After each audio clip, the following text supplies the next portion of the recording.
As always, this review for Dragon Ball Super is sponsored by Verve, the place where you can watch Dragon Ball Super both subbed and dubbed. And it's more than just anime. Verve is always adding brand new content. Like in December, they just added Drama Fever from Korea. Classic anime is also on there, like Yu Yu Hakusho, Cowboy Bebop, Fooly Cooly, and new anime as well, like My Hero Academia, Black Clover, and God, there's just so much on there. Check it out. Link is down below. With the elimination of Gohan and Dispo, we are now down to 6 fighters in total. Goku, Vegeta, Frieza, 17, all from Universe 7 versus Universe 11's Jiren and Toppo. And Toppo is the main centerpiece of Super Episode 125, Ifudodo Hakaishin Toppo Kodin, which translates to Majestic, the advent of the god of destruction, Toppo. You know, it's been one of the tropes in Dragon Ball for many years that nobody really gets serious until the very end. Fighters tend to toy with other fighters, and then at the very end is when they actually get serious and show off their true power. And it's no different here. It's really just a trope that Dragon Ball's always had, and it won't go anywhere, really. And there's not really a reason to get upset over it. But damn, if Toppo had done this from the beginning, there wouldn't have been... Same thing with Jiren. There wouldn't have been anybody who could mess with these guys. Yeah, this episode's all about Toppo. Now, at the beginning of the episode, okay, there was a little tiny bit of a focus on Goku and Vegeta versus Jiren. The only thing really to note is that Goku and Vegeta, nothing's really happening here. They're just going at Jiren. Vegeta tries another final flash. Jiren blocks it with his eyes and knocks Goku away. And they come in. And I'm noticing already a lot more banked animation.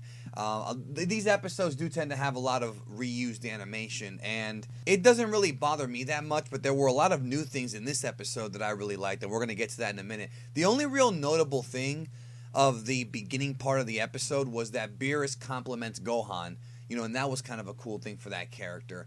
But the majority of this episode is the battle against Toppo. It actually begins, like that portion of the episode, with Toppo and 17. Toppo using Justice Flash, 17 using Barrier. And he fires back with a barrage of Ki, 17 does, and Toppo just blocks it. 17 realizes there's about 6 minutes left in this thing. But Toppo is not sweating 17. And basically what's going on, the strategy here is that because 17 is an artificial human, a Jinzo Ningen, he has infinite energy, infinite ki. Now, he does not have infinite Genki, so don't get it twisted. I know some people have always said, well, if 17 and 18 have infinite energy when they donate to the Spirit Bomb, why isn't it bigger? Because there's a difference between ki and Genki. Don't let it trick you. And that's something that was obviously lost in translation with the dub. You know, different kinds of energy. When it comes to combat energy, though, 17 and 18, they're endless. So 17 keeps firing these blasts pretty much nonstop. Toppo runs across this mountain, then comes in and powers up. Toppo's starting to get serious. But what I was going to tell you was the whole plan that 17 has is that because he has infinite energy, he wants to not really beat Toppo, but basically hold on as much as possible until the time runs out. Because right now, as it stands, Universe 7's up 4-2 when it comes to fighters. So if the time runs out and it's 4-2, Universe 7 wins. And that's kind of the idea that 17 has. But Toppo realizes that 17 does not have, or does have infinite energy, and he realizes that he's going to have to defeat him and protect Universe 11. So then we have an awesome little thing where, Toppo shoots this big red ki blast at 17, and then 17 counters, and we have a beam struggle. Now, as this is going on, Toppo's pushing 17 back into the edge, but suddenly, from behind, Golden Frieza is there, and he starts firing death beams at Toppo's back. Now, there were a lot of throwbacks to Dragon Ball Z in this episode. Two main ones that really rung a bell here, that were total homages, was this is the first one. I'll tell you about the second one later on. But this one was the first one because, this was totally like the Cell Gohan beam struggle. Very, very similar. You've got Gohan and Cell, and then you've got the good guys coming up behind Cell and firing at him, attacking his back, so to speak. And in the anime version, there were a lot of the Z fighters all pretty much helped out. Here, it's just Frieza kind of shooting death beams or whatever at Toppo's back. Again, very, very similar. While, Cell was holding back the Kamehameha while taking punishment from behind. Pause. So Frieza keeps shooting at Toppo, and he's like, "Oh, you're pretty tough, or whatever." He tells him, he's like, "You're hanging on there."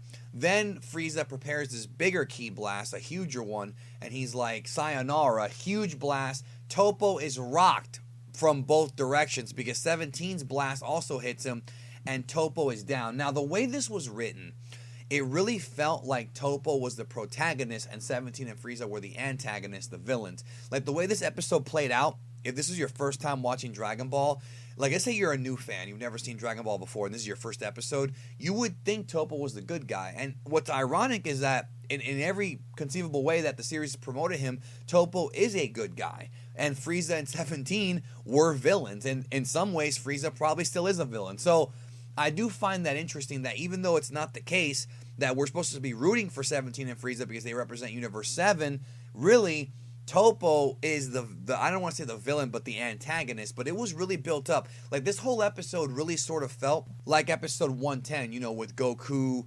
having his big sort of comeback when he became, when he tapped into Ultra Instinct. It was similar here, So the show kind of writes it to where we believe that Toppo is out. Like, they tease that Toppo's been beat right here, but he's not out. He's still in. His clothes are torn up, but he goes down. Like, he's down. And then Frieza's talking trash. Just straight up talking trash to him. But Toppo's there with his shirt off. Then he begins to power up. And the power-up is so impressive that it actually stops Goku, Vegeta, and Jiren from fighting, and they actually acknowledge Toppo. So Toppo says, I am justice no more, which I thought was awesome. I don't need justice anymore. Now he's beyond good and evil. And he starts to power up, and there's like a purple energy. This is a great power-up. This is an awesome, awesome power-up right here. And Kaioshin says, this reminds me of God Ki. Then Vermouth, the Universe 11 God of Destruction, is like, oh, he's finally using that power. So we see Toppo like bulging out muscles, veins, purple eyes with no pupils, classic Dragon Ball transformation. I mean, we've seen them for years. Then they make it a point to show Toppo's purple eyes covered in Hakai energy. Like, he's gigantic now. He's glowing purple. He's got this like red... like, he's big and brown with like a red mark in his chest. He actually looks like a fan art character. Like, he looks like some legitimate fan art. He doesn't even look like I can't believe I'm seeing this in the show because it looks like fan art legit. Of course, Frieza still doesn't sweat it. But 17 was like, well, wait a minute, what is this feeling? But Frieza doesn't even sweat it. Like, he doesn't even care. And basically, the Universe 11 Kai says that this is now when we decide what's going to happen with Universe 11. So he starts to fire blasts at Toppo, but they just bounce off. Like, none of Frieza's blasts do anything on Toppo. Beerus gets up and he confirms it. Hakaida. It is Hakai energy. The Universe 11 gods are happy.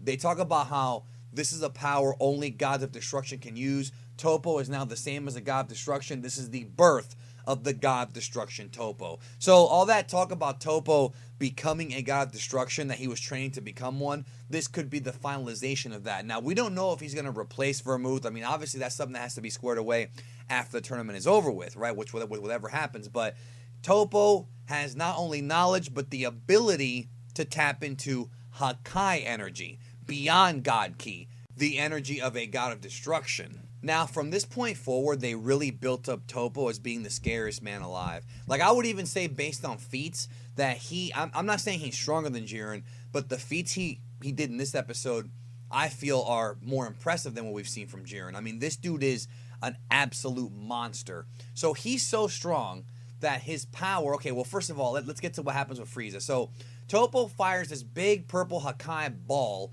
at Frieza, and Frieza actually remembers being able to control the Hakai energy like he did back with Seadra before the tournament began. So he's laughing, being cocky, but then he realizes he cannot control it and freaks out as the big ball starts to go through him. Like, he's holding it and the ball's starting to go through him.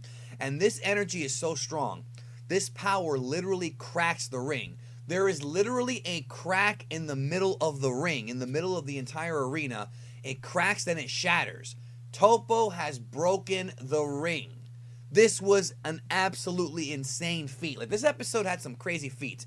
So the ring is so broken that all that's left of it are like floating platforms. Now, I don't know if this is how the actual, finale of the tournament is going to play out, or if the Grand Priest is going to fix the ring, which may still happen in the next episode or whatever. But here, it just looks like they're floating on these platforms. And that's it. Like the ring is cut up into pieces. So it's crazy. So Toppo finds 17, fires the Justice Blast at him. Oh, and I should mention about Frieza. He did not get eliminated, but he wound up coming close to the edge, like right on the edge, but he's not out yet. So I'm guessing he's going to have something to do with the finale. He might actually end up being one of the finalists because I feel like they're writing him to kind of lay low for a while till he makes his big comeback at the end. I have a weird feeling that may happen. So anyways, so Toppo uses the Justice Blast on 17, and he actually manages to crack the barrier. That hasn't happened before. Aniraza could not do that. Toppo did it. Very impressive. He goes at 17, and this man 17, bro, he throws Ki Blast at Toppo's face, dude. Right in the face. Like, he hits him right in the face, and Toppo just eats it. And he says, I have surpassed the level of good and evil. This is awesome, bro. It reminds me of that old X-Men storyline, Beyond Good and Evil. Remember from the X-Men cartoon? Like, that's freaking amazing. So 17 tries to attack Toppo with everything. Toppo blasts 17, but he can't connect. 17's attacks don't even work against Toppo because the Hakai energies pretty much created a force field around him, sort of like what 17 does. So he shoots another big Hakai ball. Beerus tells 17 to run. Big blast. It goes to the bleachers, but it misses them. And then Beerus realizes that one of the weaknesses from Toppo is that he still needs time to gather the energy. He hasn't become natural at gathering this Hakai energy yet. That leaves him open. So somebody needs to strike at the right time to get this dude out. So Toppo's chasing 17, and they're bouncing on rocks to stay in. Just ridiculous stuff here. Firing, trying to hit 17, just all over him. I want to real quick talk about the aesthetics here. This is a really beautiful looking episode. Very colorful from here on out. And visually, it looks great. Like, the background went from green to now purple. The background is now purple, and everything looks really, like, you see a lot of purples and blues and just really colorful. You know, it looks great. I mean, it really looks, it's a very aesthetically pleasing episode. So, Toppo tries to get another Hakai Blast in, and then Frieza is indeed alive. This was freaking awesome. Total throwback to Planet Namek. It's Frieza with one knee up on like this little cliff, one eye closed. He looks exactly like how he did when Goku hit him with the Genki Dama and he survived and then went on to kill Krillin. That's exactly the same look he had, which I thought was a great throwback to that classic scene. So Frieza fires up a huge blast, and it's funny because, you know, Toppo right now is like, hey, come at me at full power. Like, he doesn't care. You know, he's a tough guy. So Frieza fires a huge Ki Blast, but it's nothing. Toppo then rocks Frieza in the gut. I mean, this was a nasty shot, dude. Picks him up by his skull. He's like squeezing his skull. And he tells him, he's like, you know, I could destroy you, but I'd get disqualified. You're garbage. And then, I mean, he just massacres this dude and throws him down right by the edge, but he's not out. I know I mentioned that earlier in the review, but I wanted to bring that up again. I didn't actually go through what happened. I skipped to Frieza being close to the edge, but now I went back. Now you see what happened. Toppo just ran through him. Just crazy. So the episode pretty much ends with Toppo congratulating 17 on having survived, but you're finished. And then 17's like, well, I'm still going to try. So they both prepare to fire at each other, and that's the cliffhanger. Next week, Toppo versus Vegeta. They're going to go at it. Can Vegeta defeat Toppo? I had fun watching this episode. The second half of it I thought was better than the first half. The episode really came off like Toppo. It was like a flip, like a reverse of Goku's Ultra Instinct episode. You know what I mean? Because, like, you know, Toppo goes down, you think he's out, he makes a big comeback, and he just rocks Frieza. I mean, Frieza's knocked out. He's not out of the ring, but he's out as in he's unconscious. And now it's down to 17 and Toppo, you know, face to face. So this is getting very interesting, and I can't wait to see what happens. Did you like the episode? Let me know in the comments.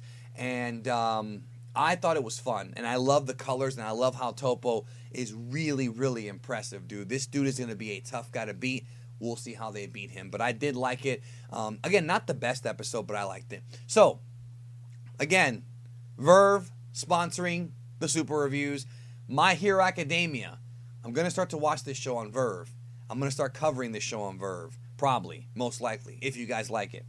So you can watch it on Verve, subbed and dubbed. Black Clover's on there. Tons of anime, movies. Akira, one of the legendary anime films of all time, is on Verve. check out the link in the description down below. It's right there, and you can check out Verve, and it's just like, it's basically like a bunch of different, you know, streaming sites put together into one. Makes things a lot easier for you, and it works on all your devices. Thank you. Have a great day, and I'll talk to y'all soon.